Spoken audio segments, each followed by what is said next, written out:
여러분은 예수님에 대해서 어떤 이미지를 가지고 계시나요? 사실 3세기까지는 예수님에 대해서 우리가 어떤 이미지도 사실은 가질 수가 없었습니다. 왜냐하면 그 전까지는 예수님을 어떻게 그린다든지 아니면 조형을 한다든지 하는 것 자체가 우상 숭배로 간주되어 있기 때문에 할 수가 없었죠. 그리고 5세기에 들어와서 예수님에 대해서 그리거나 또 적어가는 일들이 가능해졌습니다. 물론 그 다음에 중세에는 너무 이게 남발되어져서 문제가 있긴 했습니다만은, 하여튼 간에 여러분은 어떤 이미지로 예수님의 얼굴을 떠올리시나요? 아마 모르긴 몰라도 상당수는 이 모습일 거예요. 한번 보여주시죠. 그죠? 20세기 화가인, 미국의 화가인 워너 셀만이 그린 예수님의 얼굴이라는 작품입니다. 전 세계 이게 5억 장의 작품이 팔렸습니다. 그림을 그리더라도 이제 카피본이 팔리지 않습니까? 5억 장의 이 작품이 팔려 나왔기 때문에, 그래서 예수님의 얼굴 그러면 거의 대부분 이 그림이 표준이 되었습니다. 근데 아쉬운 것은 예수님이 파란 눈의 백인으로 이렇게 그려졌다는 게 좀 아쉬워요. 자, 그러면 여러분, 이런 예수님의 얼굴은 어떨까요? 또 보세요. 이런 예수님, 2차 대전이 있을 때 말미에 눈 덮인 중국 오지의 한 사진 기사가 찍은 사진입니다. 주님의 얼굴을 보기를 원합니다, 소원합니다, 간절히 소원했더니 어느 날 말을 타고 가는데 마음에 감동이 일어나더래요. 즉시 찍어라. 그럼 뭘 찍느냐? 무턱대고 그 아무것도 없고, 거기에는 지금 막 눈이 녹기 시작해가지고 땅이 검게 드러나서 보기 흉한 들판이었는데, 그래도 마음에 감동이 오는 그대로를 찍었대요. 셔터를 눌렸대요. 집에 와서 나중에 현상을 해보니까 이제 예수님의 얼굴이더라 라는 거예요. 근데 이걸 보면서 어떤 분은 그럴 거예요. 저기 어디 예수님의 얼굴이 있노? 그런 분이 있을 거예요. 그런 분들 우리에게 어떻게 대답하죠? 기도를 좀 더 하셔야 된다고, 금식을 좀 더 하시면 예수님의 얼굴이 보일 거라고 그렇게 대답을 하죠. 자, 그러면 만일에 한국 사람이 예수님을 그린다면 어떤 모습일까요? 또 보여주시겠어요? 분명히 물에 빠진 베드로를 건져 올리는 그런 장면인 것 같은데, 예수님이 도포도 있고 갓도 쓰고 그렇게 있어요. 지금은 고인이 된 운보 김기창 화백의 그림인 것입니다. 한국의 토차가 된 예수님에 대한 모습을 그림으로 옮긴 거죠. 여러분, 이렇듯 각자가 떠올리는 예수님에 대한 이미지는 각자 다 달라요. 자, 그런데 말이에요, 이런 예수님의 모습은 어떨까요? 또 보여주시죠. 껄껄껄 웃으시는 예수님의 모습 어떠신가요? 캐나다인은요 주로 저런 이미지를 떠올린대. 왜냐하면 캐나다 사람 휘슬리라는 사람이 기본 작업을 했고, 미국인 랄프 코작이라는 사람이 이 작품을 완성했기 때문에 그렇다고 말합니다. 저는 이번 휴가 때 말이에요, 이렇게 심심찮게 수련회 티셔츠라든지 또 이렇게 신앙 서적에 자주 만나게 된 예수님의 얼굴이 아까 그런 모습이었어요. 그 얼굴이었어요. 웃으시는 예수님, 래핑 지저스라고 말하죠. 처음에는 참 어색한 거예요. 왜냐? 아니, 저에게 익숙한 예수님의 얼굴은 적어도 일단은 머리에 가시 면류관을 써야 돼. 그죠? 패션 오브 크라이스트 영화에 나오는 것처럼 피를 철철철철 흘려야 돼. 그런데 활짝 웃는 예수님의 얼굴이다, 이게 안 어울리는 거예요. 그리고 조금 가볍게 느껴지고 약간은 심지어는 조금 경박스럽다, 그렇게 느껴지는 거예요. 왜냐하면 저는 아니라고 말하고 싶은데도 어쩔 수 없는 예수님에 대한 고정관념이 있었던 거죠. 웃는 것은 불공견한 것이고 뭔가 근엄해야, 그래야 경건한 것이다 라는 그런 생각이 어느 정도 있었던 것 같아요. 그리고 중요한 건 뭐냐, 그래도 제가 목사이니까 신약 성경에 보니까, 사복음서에 보니까 예수님이 우셨다라는 기록은 있지 예수님이 웃으셨다라는 직접적인 기록은 없거든요. 그러니까 웃으시는 예수님에 대해서 이제 좀 어색한 거죠. 불편한 거죠. 그런데 여러분, 냉정하게 한번 생각해 보십시다. 예수님이 정말로 안 우셨을까요? 웃지 않으셨을까요?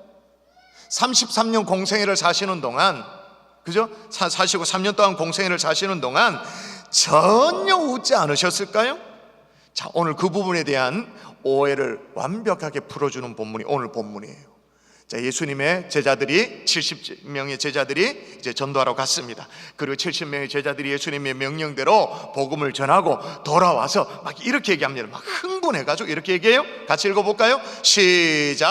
70인이 기뻐하며 돌아와 이르되 주여, 주의 이름이면 귀신들도 우리에게 항복하다이다. 70인이 기뻐하여 돌아왔다 말합니다. 기뻐할 수밖에요. 엄청난 일을 경험했으니까. 주의 이름으로 복음을 전했는데 귀신 들린 사람, 고통받는 사람이 낫고 떠나가고 고침받고 신나잖아요. 얼마나 흥분되겠어요. 그 보고를 예수님 받았어요. 근데 한 가지를 예수님이 고쳐주십니다. 한 가지만 교정시켜 주시고 난 이후에 예수님도 어떻게 했는가 볼까요?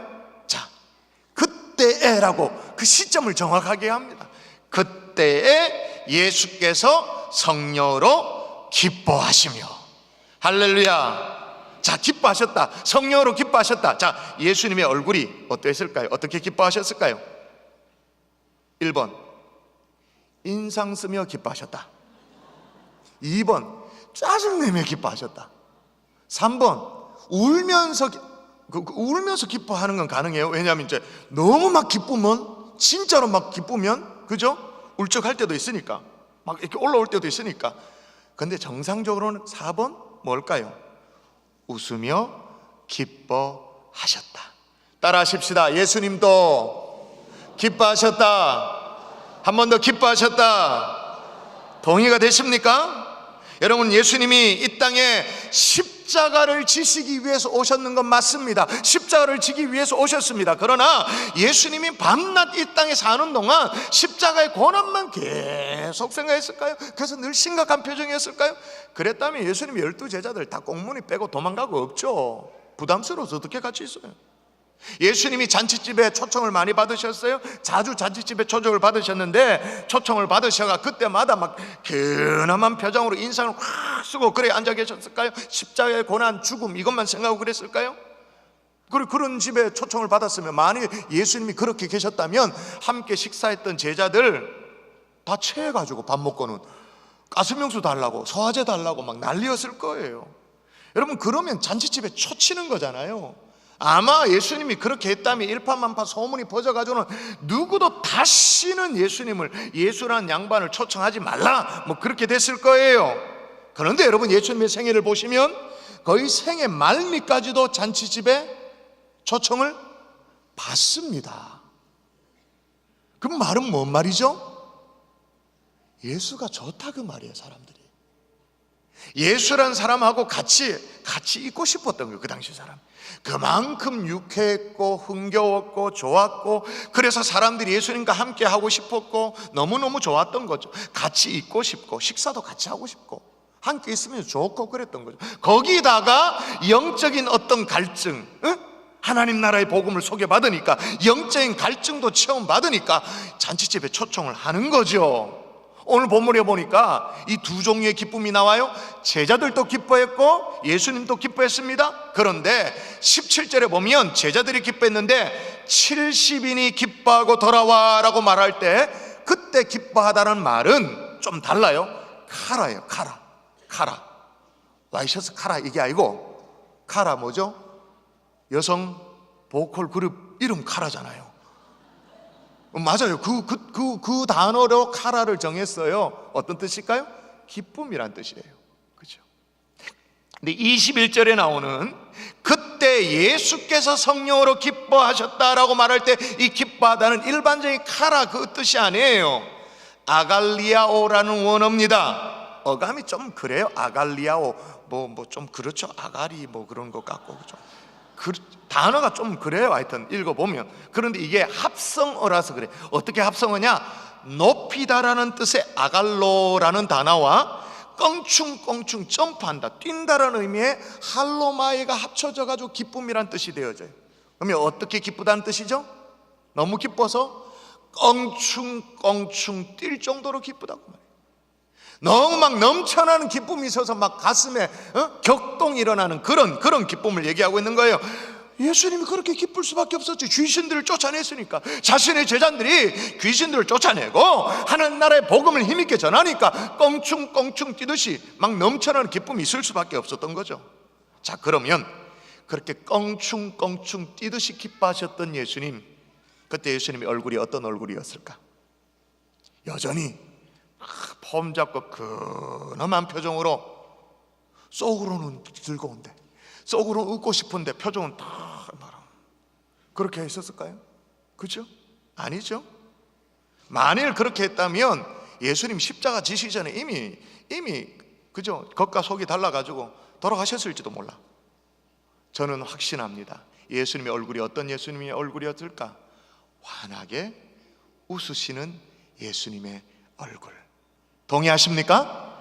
예수님만 웃으셨는 거 아니에요. 여러분 시편 말씀 볼까요? 시편 말씀 시편 2편에 이렇게 나옵니다. 자, 같이 시작. 하늘에 계시니가, 하늘에 계시니 누구예요? 성부 하나님. 성부 하나님 또 웃으셨어요. 그러므로 우리가 가서 제자 삼으라는 사역의 주제를 가지고 하늘을 달려갑니다. 제자 되기를 원합니다. 제자 삼기를 원합니다. 주님을 닮은 제자가 되기를 원합니다. 여러분, 우리의 주님이 웃으셨기에 저와 여러분도 삶이 어렵지만 힘들지만 웃는 얼굴로 살아내는 하나님의 종들이 될 수 있기를 주의 이름으로 축원합니다. 상황과 여건을 뛰어넘어서 우리가 웃기만 해도 주님을 닮은 거예요. 신기하잖아요. 웃기만 했는데도 예수님의 제자가 될 수 있는 거예요. 여러분, 영어에는요 웃음과 관련된 단어가 그렇게 넉넉하지 않습니다. 다양하지가 않아요. 떡 떠올라지는 건 첫 번째 스마일이라는 단어죠. 그죠? 스마일. 또 하나 있다면 좀 소리 내어서 웃는다라는 래프라는 단어가 있습니다. 세 번째가 있다면 좀 낄낄거리며 웃는다라는 그런 기글이라는 단어가, 세 가지가 까지예요. 전부예요. 근데 여러분 우리가 웃는 얼굴로 살 수 있는 이유가 뭐냐면 우리의 피 속에 그런 DNA가 있어요. 여러분, 우리가 웃는다라는 그런 표현이 얼마나 많으냐면, 여러분, 소리를 내지 않고 빵긋 웃는 거, 그런 웃음 뭐라고 말합니까? 미소. 입을 가리고 부끄러운 듯 아주 살포시 웃는 웃음을 뭐라고 말합니까? 함소라고 말하죠. 함은 머금을 함, 웃음소. 그죠? 그래서 아픈 아이들, 질병으로 찡찡대는 아이들, 그 얼굴에 웃음을 잃어버린 얼굴에 다시 한번 웃음을 허락해준다, 웃음을 얻도록 해준다 그래가지고 아이들 전문병원 있잖아요. 뭐예요? 함소와 한의원. 그 함소가 그 함소예요. 입을 막 크게 열려서 막 그렇게 떠들썩하게 웃는 웃음을 뭐라고 말합니까? 홍소라고 말하죠. 갑자기 막 터트러지는 웃음이 있습니다. 뭐라고 말합니까? 폭소라고 말해요. 그리고 매우 즐거운 표정으로 한바탕 크게 웃는 그 웃음의 사자성어는 뭐예요? 판대소라고 말하잖아요. 웃는데 막 손뼉을 치고 배를 잡고 막 웃어요. 뭐라고 말합니까? 박장대소라고 말하잖아요. 이 외에도 얼마나 많은지 몰라요. 그 말은 우리말에 웃음을 표현하는 단어가 이렇게 다양하다는 말은 뭘 의미할 걸까요? 우리 민족이 원래 잘 웃는 민족이다, 잘 안 웃는 민족이다. 뭘까요? 잘 웃는 민족이다. 정말로 잘 웃는 민족이었다.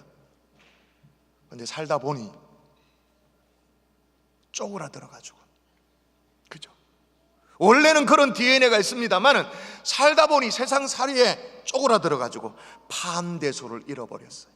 함소를 잃어버렸어요. 미소를 잃어버렸어요. 여러분, 오늘 제가 뭔 대단한 깨달음을 가지고 설교를 하는 것이 아니에요. 뭡니까? 하나님이 은혜 주셨으면 웃으며 살자, 그 말인 거예요. 웃는 얼굴로 살자, 그 말인 거예요. 웃으며 살 수 있기를 주의 이름으로 축원합니다. 웃으며 살자고 얘기해도 여러분이 아멘 해도 막 성질내면서 에이씨 아멘 그렇게 하지 말고 진짜로 아멘. 그죠? 그러면 우리가 웃을 수 있는 이유가 뭔가? 그게 중요하겠죠? 따라 하십시다. 구원의 기쁨으로 웃을 수 있다. 막 제자들이 와가지고 막 흥분했잖아요. 막 흥분하니까 예수님이 그걸 잠시 이제 조잔추십니다. 조잔추면서 뭘 하나 확인시켜줘요. 그 대목이 이렇습니다. 예수께서 이르시되 사단이 하늘로부터 번개같이 떨어지는 것을 내가 보았노라. 너희들이 복음을 증거함으로 말미암아 사단이 번개같이 하늘로부터 떨어지는 걸 내가 봤다. 참 그거 기특하다. 내가 참 그 일로 말미암아 나도 기쁘다. 그러나 그런 것들로 기뻐하지 말고 진짜 기뻐해야 될 이유가 있다고 말해요. 진짜 기뻐해야 될 이유. 자, 여러분 읽습니다. 시작.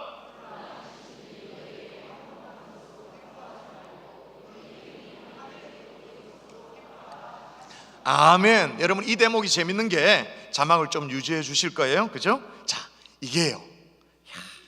저는 이제 목사, 성경을 연구하는 목사이기 때문에 이런 구절을 딱 만나면 너무 막 엔돌핀이 돌아. 막 익사이팅해요. 왜냐하면 이건 전형적인 히브리어 구문이거든요.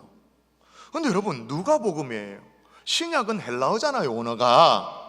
아니, 헬라어인데 헬라어가 히브리어 구문을 품고 있는 거예요.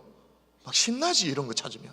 근데 이게 우리가 다 알아. 모르지 않는 히브리어 구문이에요. 영어 구문에도 이런 구문이 있거든요. 뭐냐면 not A but B 구문이에요. not A but B. 여러분, 영어 수고 not A but B 뭐예요? 머리에 막 쥐가 날아간다, 그죠? 뭐였더라? not on A but also B 뭐 이런 것도 있고, 줄이면 not A but B입니다. A 하지 말고 B 하라. not A, 뭐 하지 말라는 거예요? 뭐로 말미암아 기뻐하지 말라는 거예요? not A에 해당되는 게 뭐예요? 귀신들이 너희에게 항복하는 것으로 기뻐하지 말고. 법 B에 해당되는 게 뭐예요? 뭐로 말미암아 기뻐하라는 거예요? 너희 이름이 하늘에 기록된 것으로 기뻐하라. 다시 말하면 다른 뭐 시지부리한 것 뭐 그런 것들로 기뻐하는 것이 아니라 네 이름이 하늘나라 생명체에 기록된 것으로 그걸로 말미암아 기뻐하라. 아멘이십니까? 구원받은 하나님의 자녀라는 사실 때문에 기뻐하라, 그 말인 거예요. 할렐루야. 여러분, 구원받았다는 그 사실 때문에 기뻐하신 적 있으시죠? 마음에 기쁨이 막 몰려온 적이 있으시죠? 그죠? 전문 용어로 말하면 실실 쪼갠다 그러죠. 그런 적 있으시죠? 이유도 없는데 막 기뻐가지고 이렇게 싹 웃고, 그럼 주변 사람들이 저기 미쳤나, 저게 왜 이렇게 샀노 저거. 아이고, 야, 예수 믿는다 카디만도, 야, 결국 완전 맛이 갔구나, 저 완전.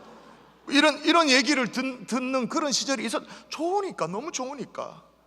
여러분, 우리는요 로또에 당첨이 돼도 기뻐요. 여러분, 대학의 자녀들이 합격해도 기뻐요. EVF 때 제가 정말로 감격적인 아기 축복 기도를 했었거든요. 목이 메였어요. 하나님이 자녀를 주셔도 기뻐요. 손주를 주셔도 기뻐요. 직장에 승진하면 더 기뻐요. 하다못해 여러분, 계절이 바뀝니다. 이제 계절이 바뀌어가지고 장롱 속에 있는 옷을 그 전 계절의 것을 꺼내 입잖아요. 꺼내 입는데 여기 안보고대 딱 놓고 이렇게 또 했는데 야, 5만 원이 들어앉아 있네. 기뻐요. 근데 사실은 여러분 그 아시죠? 물빨래 할 때는 돈이 퍼져. 그런데 드라이 클리닝을 맡기면 돈이 그대로 빳빳하게 있어, 그죠? 드라이 맡겼는 건데 여기 딱, 우와, 막 기뻐요. 근데 웃기죠? 그 돈 누구 돈이었는데 원래? 꽁돈 생긴 것처럼 생각하지만 원래 자기 돈이었잖아요, 그죠? 건강검진을 받으러 갔는데 사실은 걱정스러운 마음으로 갔어요. 근데 의사 선생님이 걱정 말라고, 아무 일 없다고, 건강하시다고, 그 말 한마디에도 우리는 기뻐요. 그런데 여러분, 이 모든 것보다 우리 믿는 자들은 기쁨의 이유가 내 이름이 하늘나라 생명체에 기록되어 있다는 사실, 그게 기쁨의 이유인 줄 믿습니다. 나는 참 못났어요. 그럼에도 불구하고 하나님의 자녀 삼아 주셨다라는 것, 그 사실로 우리는 기뻐할 수 있는 줄 믿습니다. 웃는 얼굴로 살 수 있는 거예요. 여러분, 하나님의 자녀가 되었다는 사실이, 그게 우리의 기쁨의 이유가 되어야 되는 이유가 있다면 뭐냐면, 여러분, 성경이 우리에게 요구하는 기쁨이 어떤 거냐면, 여러분, 아까 제가 아갈리아오라는 그 단어를 얘기했습니다만, 이 단어를 사용하고 있는 똑같은 성경 본문이 있거든요. 자, 다른 본문을 볼까요? 마태복음 5장에 보면 이렇게 말합니다. 기뻐하고 즐거워하라. 하늘에서 너희 상이 큼이라. 너희 전에 있던 선지자들도 이같이 박해하였느니라. 마태복음 5장이라고 말했어요. 어떤 상황인지 아시죠? 마태복음 5장. 작년에 매주마다 한 절 한씩 살폈어요. 예수님이 산에 올라가서 가르치십니다. 심령이 가난한 자는 복이 있나니 천국이 그들이 것이며, 애통하는 자는 복이 있나니 그들이 위로를 받을 것이며, 뭐 이런 얘기들 쭉 하죠, 그죠? 의를 위하여 박해를 받는 자는 복이 있나니 천국이 그들의 것이며, 나로 말미암아 그들을 욕하고 박해하고 거짓으로 너희를 거슬려 모든 악한 말을 할 때 너희에게 복이 있나니, 이런 말씀을 하십니다. 소위 팔복을 말해요. 근데 말하기 좋아서 팔복이지 그게 뭐가 복이에요? 심령이 가난한 상태가 올 수 있으니 준비하라는 거잖아요. 네가 애통할 일이 올 수밖에 없는 상황이 있을 수 있으니 준비하라, 그 말이잖아요. 의를 위하여 박해도 받을 수 있으니 마음 준비 단대하라, 그 말이잖아요. 근데 이 모든 상황이 오면 어떻게 하라고 말하냐? 다시 볼까요? 다시 보세요. 이렇게 나와요. 기뻐하고, 요건 카라예요. 즐거하라, 이게 아갈리아오예요. 하늘에서 너희 상이 큼이라 너희 전에 있던 선지자들도 이같이 박해하였느니라. 앞에 나오는 기뻐하고 카라, 그건 단순한 기쁨, 그건 기본이고, 아예 기본이고, 즐거워하라, 껑충껑충 뛰듯이 기뻐하라, 주체 못하는 기쁨으로 기뻐하라, 그 말입니다. 그런데 여러분, 심령이 가난한데 어떻게 기뻐해요? 오늘날로 말을 바꾸면 건강진단을 받았는데 암이 툭 나와버렸어. 어떻게 껑충껑충 뛰죠? 믿었던 사람으로 뒤통수를 얻어맞았는데, 엉뚱한 짓을 당하고 그랬는데, 억울한 일을 당했는데, 피 같은 돈을 막 날려버렸는데, 오해받았는데 어떻게 웃는 얼굴을 할 수 있냐, 그 말이에요. 자, 성경이 우리에게 요구하는 기쁨, 이게 바로 이런 것입니다. 자, 읽어볼까요? 자, 시작.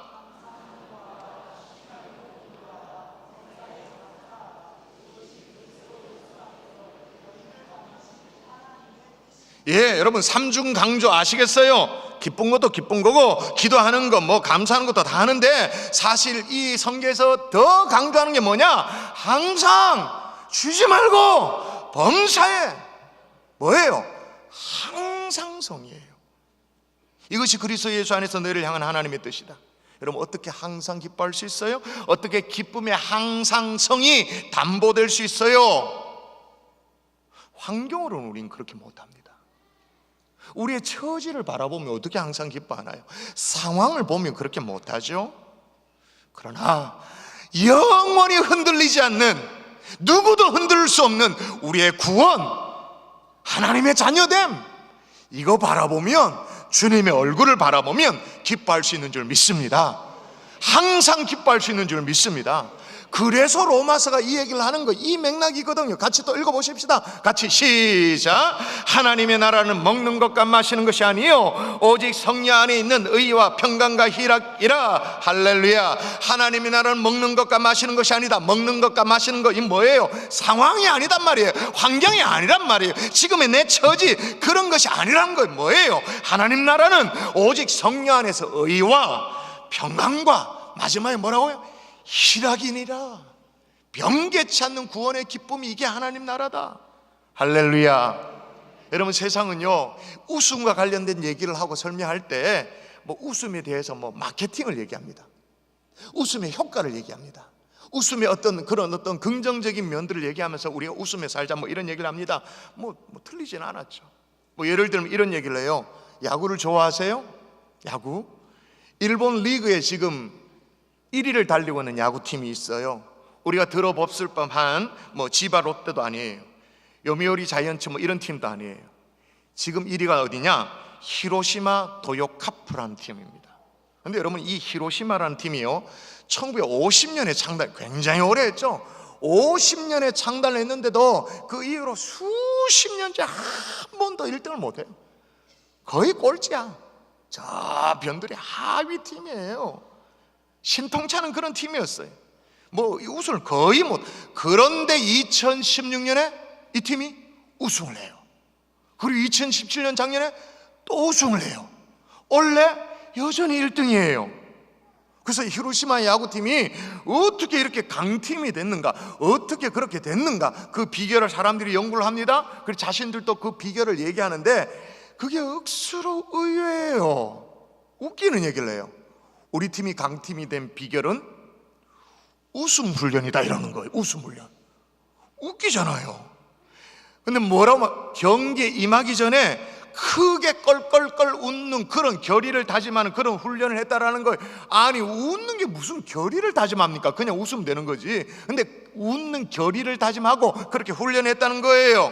근데 처음에는 참 그게 쑥스럽고 뭐가 안 되고 분위기가 이상하고 억지로 하는 것 같고 잘 안 됐대요. 근데 계속 하다 보니까 자연스러워져서 웃기 시작했대.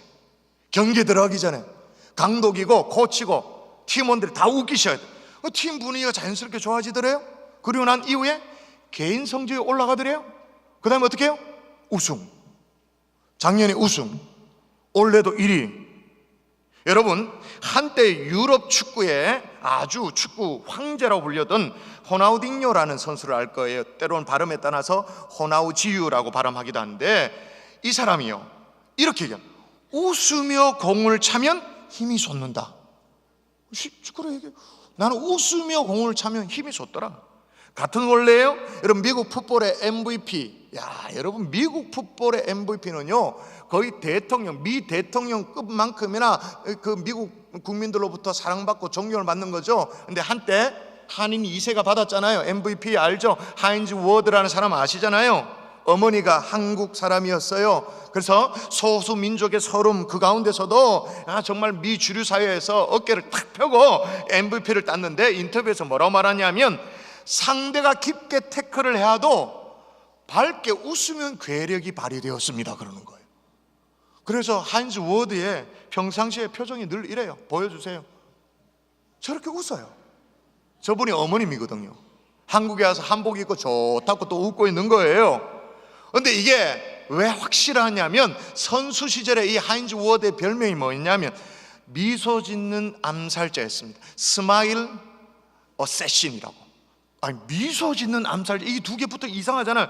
그건 미소를 웃는 얼굴인데 웃으면 괴력이 발휘되어져서 상대를 아주 두렵도록 만드는, 그래서 미소 짓는 암살자라는 별명이 있었대요. 뿐만 아니라 운동뿐만이 아니에요. 경영도 마찬가지입니다. 오죽에 쓰면 유대 격언에 이런 말이 있어요. 웃지 않는 사람하고는 장사도 같이 하지 마라. 동업하면 안 된다는 말. 웃지 않는 사람하고. 이게 무슨 말이냐면 요즘 말로 말하면 그런 거죠. 아무리 자본이 있고 어떤 능력도 있고 실력도 있고 사업 수단도 있고 다 해도 그 사람이 웃지 않으면 100% 망할 사람이니까 같이 썩지 말라 그 말이에요. 웃지 않으면 필히 망한다 그 말이에요. 필히. 여러분 미국에 사우스웨스트라는 항공사가 있어요. 미국 항공업계 가운데는 대표적인 후발주자죠.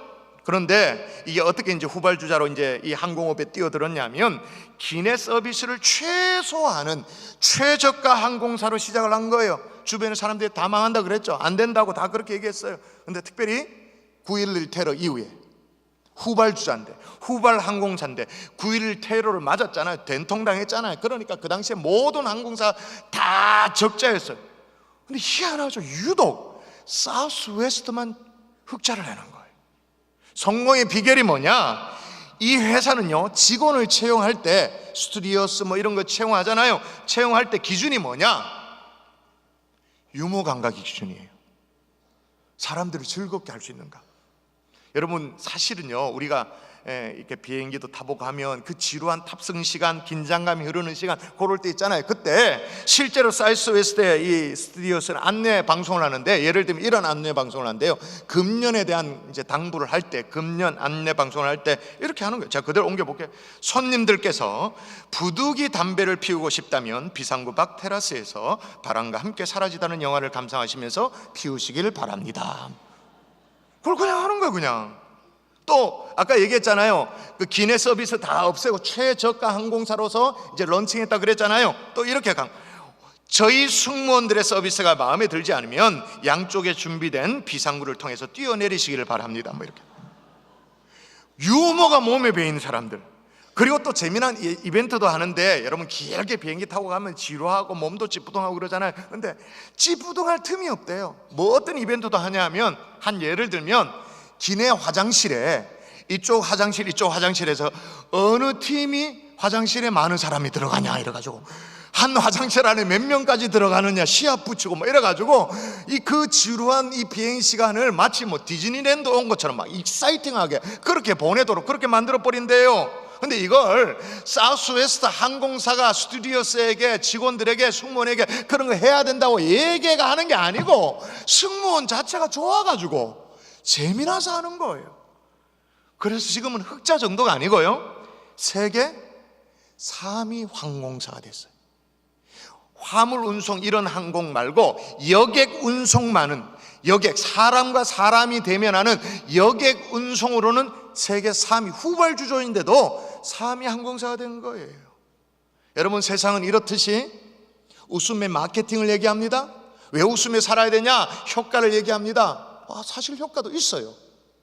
그런데 우리는 여기에 더 나아가서 웃으며 살아야 되는 이유, 다시 읽습니다. 다시. 자, 시작. 그러나 귀신들이 너에게 항복하는 것으로 기뻐하지 말고 너희 이름이 하늘에 기록된 것으로 기뻐하라 하시니라. not a 법비를 아시겠습니까? 그런 다른 걸로 기뻐하지 말고 진짜로 기뻐해야 될 거, 하늘에 너희 이름이 기록된 것으로 기뻐하라. 할렐루야, 할렐루야. 말씀의 결론을 맺겠습니다. 그냥 기뻐하는 것 정도가 아니라 정말로 박장대소하면서 웃는 그 아까 헬라어 아갈리아오 그 단어가 또 사용된 용례가 있어요. 자, 여기에도 적혔거든요. 보세요. 누구 얘기를 하는지 보세요. 너희 조상 아브라함은 나의 때 볼 것을 즐거워하다가, 여기 아겔 또 리아오로 딱 적혔어요. 보고 기뻐하였느니라. 자, 누구 얘기를 하죠? 아브라함 얘기. 아브라함, 우리가 믿음의 조상이라고 알고 있잖아요. 믿음의 조상 아브라함 얘기를 하는데 즐거워했다. 그럼 뭐예요? 믿음의 시작이 뭐로 시작된 거예요? 즐거움으로, 기쁨으로. 그리고 여러분, 우리 생애가 다 하는 날, 아니면 우주의 종말이 와서 우주적인 종말이 오는 그날, 정말 하나님 앞에 우리가 서는 그날이 오겠죠. 그날 어린 양과의 혼인잔치가 벌어지고 그렇게 될 거예요. 그날, 그 마지막 날 또 보세요. 뭐라고 말하냐? 같이 한번 읽어볼까요? 시작. 할렐루야. 주 우리의 하나님 곧 전능하신 이가 통치하시도다. 우리가 즐거워하고 크게 기뻐하며 그에게 영광을 돌리세. 어린 양의 혼인기약이 이르렀고. 어린 양의 혼인기약 즐거워하고. 자, 결국 뭐예요? 믿음의 시작, 아브라함부터 즐거움으로 시작되어지고, 마지막 어린 양과의 혼인잔치 뭐로 결론을 맺어요? 즐거움으로, 기쁨으로. 그러니까 우리의 믿음 전체가 시작과 끝이 뭐예요? 기쁨이에요. 이게 믿음이에요. 여러분에게 그 믿음이 있다면 그 믿음을 거머쥐고 오늘을 살아낼 수 있길 바랍니다. 거친 오늘의 가시밭길을 그 믿음을 붙들고 살아갈 수 있기를 바랍니다. 어떤 의미에서 웃음은 뭐냐? 웃음은 스스로 그어놓은 경계선을 넘어가는 거예요. 경계선 그어놓고 그 안에 사는 사람이 있고 그 경계선을 넘어가는 사람이 있습니다. 여러분, 갑자기 부모님이 편찮으신데 어떻게 웃을 수가 있어요? 갑자기 황당한 일을 당했는데 어떻게 얼굴을 웃으며 살 수 있겠어요? 그런데 여러분, 자, 다시 한번 예수님의 웃는 모습 볼까요? 보여주세요. 다시 보여주세요. 자, 웃으시는 예수님인데 저분이요, 앞으로 십자가에 고난당하실 분이셨습니다. 저 웃고 계시는 분이 앞으로 십자가에서 양발 양손에 대못이 박힐 분이셨습니다. 억울하게도 본인은 죄가 없는데도 모든 인류의 죄를 대신해서 대속의 죽음으로 십자가에 달려 죽으실 분이 저 모습을 하셨습니다. 자, 더 설명하지 않겠습니다.